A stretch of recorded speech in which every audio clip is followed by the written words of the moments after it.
नमस्कार. आवाज माझा वृत्तवाहिनीत आपल्या सगळ्यांचं स्वागत. वेळेच्या काही ठळक घडामोडींकडे. अमित शहांचा फोटो जाळून आनंदनगरमधील भीमसैनिकांनी केला निषेध. देशातील पहिला दिव्यांगपूरक सिग्नल ठाण्यात आणि मेसर्स वामन शंकर मराठे ज्वेलर्स लुटणाऱ्या 5 जणांना गुजरातमधून अटक.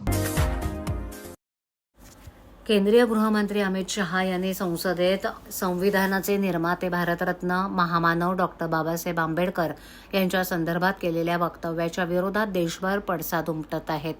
आज कोपरी भागातील आनंदनगरमधील भीमसैनिकांनी निषेध रॅली काढून आपला रोष व्यक्त केलाय.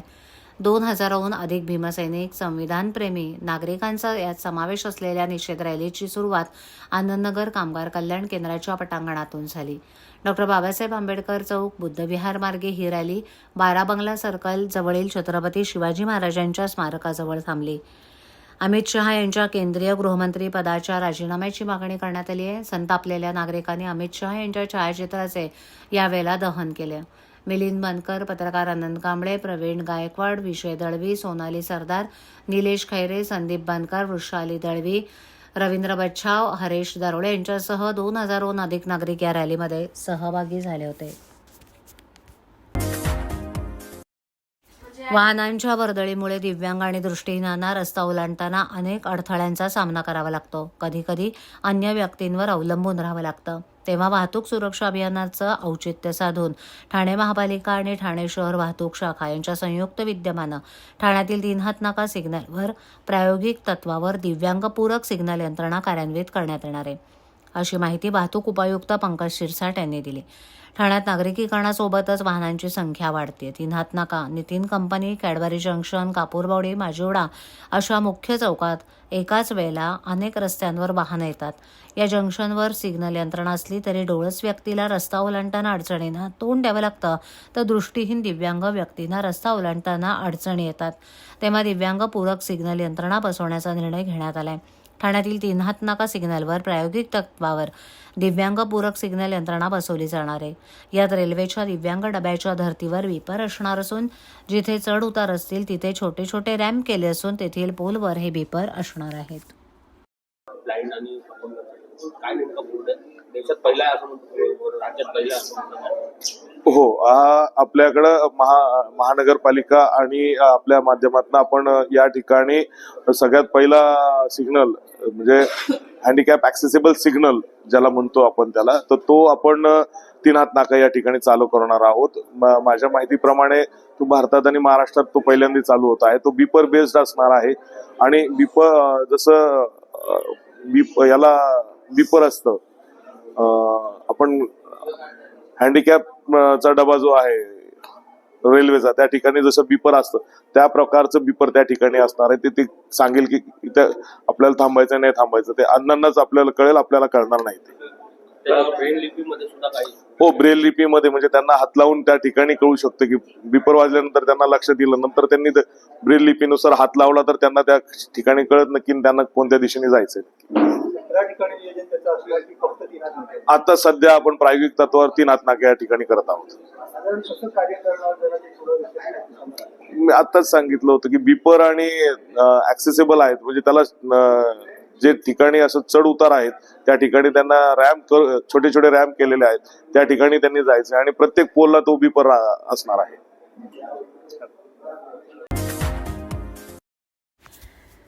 ठाण्याच्या वर्दळीच्या रस्त्यावरील स्टेशन परिसरातील मेसर्स वामन शंकर मराठे ज्वेलर्स प्रायव्हेट लिमिटेड या दुकानात अनोळखी इस्मानी कडेकोयंडा तोडून दुकानात प्रवेश करत दुकानातील 28.5 लाखाचा मुद्देमाल घेऊन पोबारा केला होता. या प्रकरणी नौपाडा पोलीस ठाण्यात गुन्हा दाखल करून नौपाडा पोलीस आणि गुन्हे शाखेद्वारे तपास सुरू केला. अखेर आरोपींचा मागोवा घेत ठाणे गुन्हे शाखा आणि मध्यवर्ती गुन्हे शाखेच्या पथकाने सूत्रधारांसह 5 जणांना 21 डिसेंबर रोजी बेड्या ठोकून तब्बल 29,95,340 रुपयांचा मुद्देमाल हस्तगत केलाय.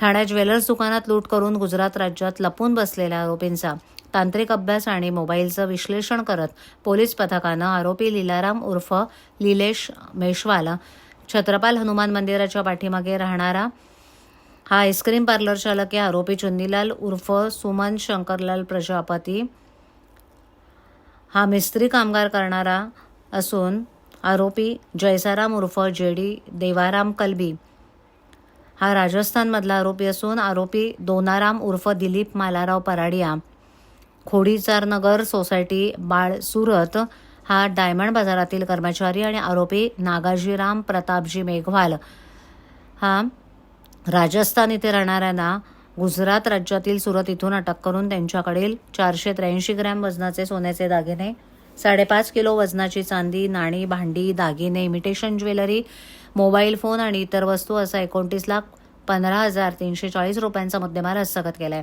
अटक सर्व आरोपींना ठाणे न्यायालयात नेलं असता न्यायालयानं त्यांना 26 डिसेंबरपर्यंत पोलीस कोठडीत ठेवण्याचे आदेश दिलेत. 5ही आरोपी हे मूळचे राजस्थान राज्यातील आहेत. तर या आरोपींवर गुन्हे दाखल असल्याची माहिती पत्रकार परिषदेत देण्यात आली. स्टेशन नौपाड्याच्या हद्दीमध्ये 17 डिसेंबरला मराठे ज्वेलर्समध्ये घरफोडी चोरीचा प्रकार घडला होता, ज्याच्यामध्ये 28,77,000चा मुद्देमाल चोरीला गेला होता.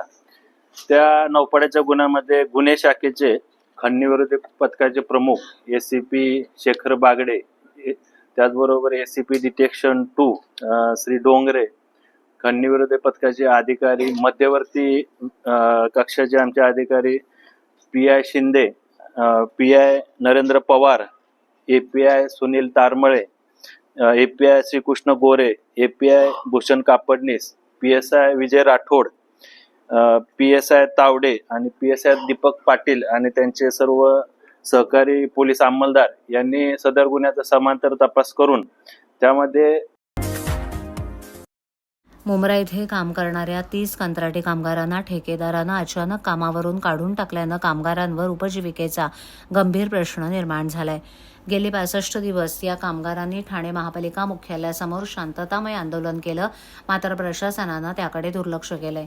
कामगारांच्या मागण्या मान्य न झाल्यानं मंगळवारी श्रमजीवी संघटनेच्या माध्यमातून या सर्व कामगारांनी पालिका मुख्यालयासमोर ठिय्या आंदोलन केलं. या आंदोलनात कामगारांनी न्याय मिळेपर्यंत मागे न हटण्याचा निर्णय घेतलाय.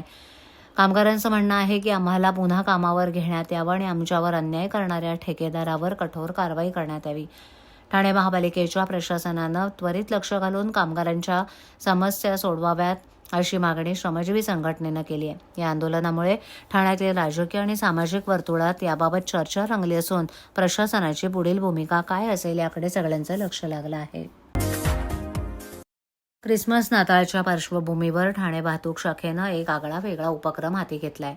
वाहतुकीचे नियम मोडणाऱ्या वाहन चालकांना आवाहन करण्यासाठी थेट सॅन्टाच रस्त्यावर उतरला होता. यावेळी सॅन्टानं सीट बेल्ट लावा, हेल्मेट वापरा, सिग्नल वाहतुकीचे नियम पाळा, स्वतःचे आणि पादचाऱ्यांची सुरक्षा हे तुमच्या हातात आहे, त्यामुळे वाहनं हळू चालवा अशा सूचना केल्या. ठाणे वाहतूक शाखेचे पोलीस उपायुक्त पंकज शिरसाट यांच्या मार्गदर्शनाखाली परिमंडळ क्षेत्रातील सर्व मुख्य चौक आणि सिग्नलवर सॅन्टानं फलक हातात घेऊन नागरिकांना हे आवाहन केलं. ट्रॅफिक रूल्स फॉलो करावं. बेसिक रूल्स आहेत की लेन कटिंग करू नये. लेन कटिंगने अपघात जास्त होतात. लेन कटिंगने अपघात झाल्यानंतर किमान आपलं डोकं सुरक्षित राहावं त्यासाठी हेल्मेट आपण घालणं आवश्यक आहे. ते हेल्मेट घालणं, लेन कटिंग न करणं आणि ड्रंकन ड्राईव्ह म्हणजे पिल्यानंतर आपल्याला जर इथं ट्रेनिंग्स पण देतो आपण. आता जे आठवड्याभरात जेवढे ड्रंकन ड्राईव्ह आपल्याला सापडतात त्यांना इथे बोलून ह्याच हॉलमध्ये आपण बोलून त्यांना ट्रेनिंग काउन्सिलिंग करतो, ट्रेनिंग देतो की त्यांनी चष्मा म्हणजे पिलेला नसताना तो एक वेगळा अनुभव त्यांना येतो की चष्मा घातल्यानंतर त्यांनी की कळतं की आपण किती लेवलची पिलेला आहोत आणि ते पिल्यानंतर ते घातल्यानंतर आपण कुठे जातो, आपल्याला काय दिसतं काय नाही दिसत याचा त्यांना इथं अनुभव येतो आणि त्यातनं बऱ्यापैकी त्यांचं मतपरिवर्तन होत आहे. ट्रॅफिक जाममधून सुटका करण्यासाठी मुंबई आणि आजूबाजूच्या परिसरातील केबल टॅक्सी चालवण्याचा प्रस्ताव परिवहन मंत्री प्रताप सरनाईक यांनी मांडलाय. पदभार सांभाळल्यानंतर परिवहन मंत्री प्रताप सरनाईक यांनी पहिलीच घोषणा मुंबईत केबल टॅक्सी चालवण्याची केल्यानं आश्चर्य व्यक्त होतंय.